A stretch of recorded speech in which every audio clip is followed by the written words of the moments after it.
सुप्रभात। मेरा नाम राजवीर सिंह और मैं आप लोग के साथ हिंदी साहित्य के महान संत कबीरदास जी के बारे में चर्चा करने जा रहा हूँ।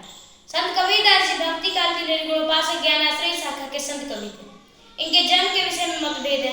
कहा जाता है कि इनका जन्म काशी के लहरदारा नामक तालाब के किनारे सन 1398 ईस्वी में हुआ था। इनके जन्म की जानकारी देने वाला यह दोहा बहुत प्रचलित है, जो कबीर चरित बोध नामक ग्रंथ से लिया गया है।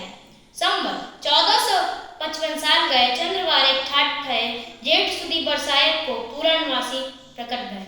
अतः कबीरदास जी का जन्म संवत 1455 यानी सन 1398 में के ज्येष्ठ महीने के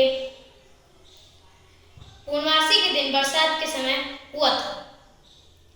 यह कहा जाता है कि इनका जन्म एक विधवा ब्राह्मणी के गर्भ से हुआ था।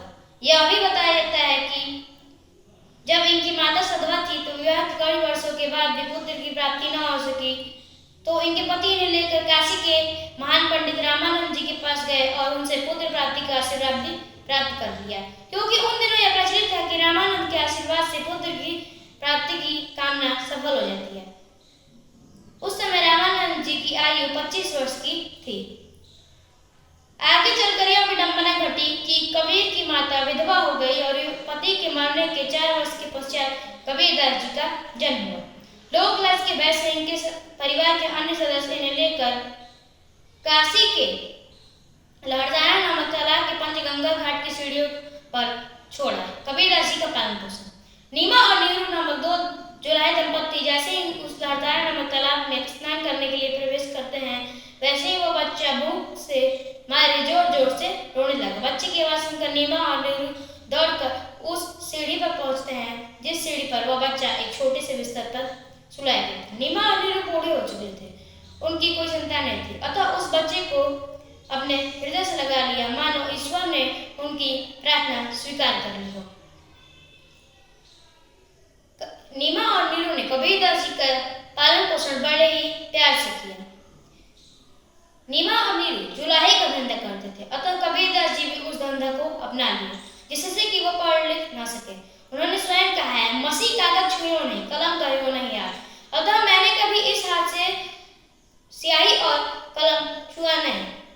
अतः यह पंक्ति कबीरदास जी के अनपढ़ होने की जानकारी देती। कबीरदास जी का परिवार। कबीरदास जी की पत्नी का नाम लोहित है। कबीरदास जी के 2 बच्चे थे। इनके पुत्र का नाम कमाल और पुत्री का नाम कमाली था। कहा जाता है कि इनका पुत्र कमाल भी आंसू कवि था। वाह आडंबर का प्रयोग।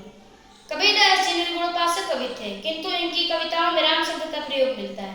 इनके राम राजा दशरथ के पुत्र नहीं थे, बल्कि इनके राम निराकार थे। वाह आडंबर और अंधविश्वास को यह उचित नहीं मानते थे। इन्होंने जाति पाति का विरोध किया। इन्होंने हिंदू और मुस्लिम की एकता पर बल दिया।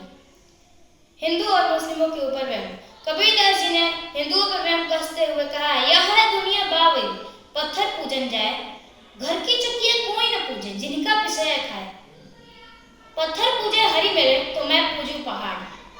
कबीरदास जी ने फिर मुस्लिमों पर वहम कसते हुए कहा है, काकर पत्थर जोड़ के मस्जिद लियो बनाए, तापर मुल्ला वाक दे, क्या तेरा बहरा हुआ खुदाए। कबीरदास जी की भाषा। कबीरदास जी की भाषा को आचार्य रामचंद्र शुक्ल ने सधुकड़ी भाषा या पंच में खिचड़ी भाषा कहा है। इनकी भाषाओं में सभी प्रकार की भाषाओं का मेल है। अधिकतम भोजपुरी, राजस्थानी आदि भाषाएं मिलती हैं। शैली। कबीरदास जी की शैली ईश्वर प्रदत्त मानी जाती है। इन्होंने साखी को दोहा शैली में, सबद को पद शैली में और रमैनी को मुक्तक शैली में रचा है। इनकी कविताओं में रस और अलंकार का अनायास ही प्रयोग मिल जाता है, जैसे रूपक अलंकार, यमक अलंकार, अनुप्रास अलंकार। कबीरदास जी की मृत्यु। कहा जाता है कि कबीरदास जी के समय यह बहुत प्रचलित था कि काशी में मरने से स्वर्ग मिलता है और मगहर में मरने से नरक। तो इस अंधविश्वास को दूर करने के लिए कबीरदास जी अपने अंतिम समय मगहर चले गए और 120 वर्ष की अवस्था में संवत 1475 यानी सन 1518 में में ही इनकी मृत्यु हो गई।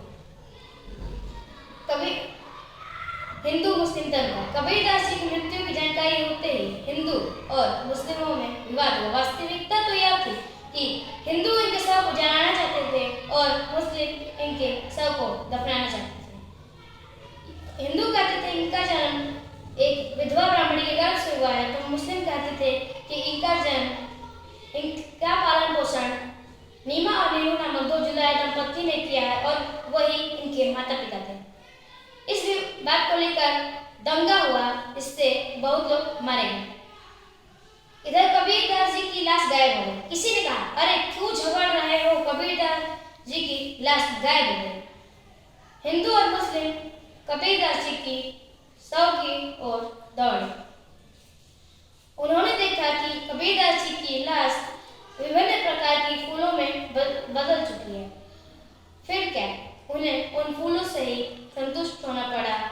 हिंदू उनके शव के आधे फूलों को अपने मंदिर में स्थापित किए और मुस्लिम उनके शव के आधे फूलों को अपने मस्जिद में स्थापित किए। धन्यवाद।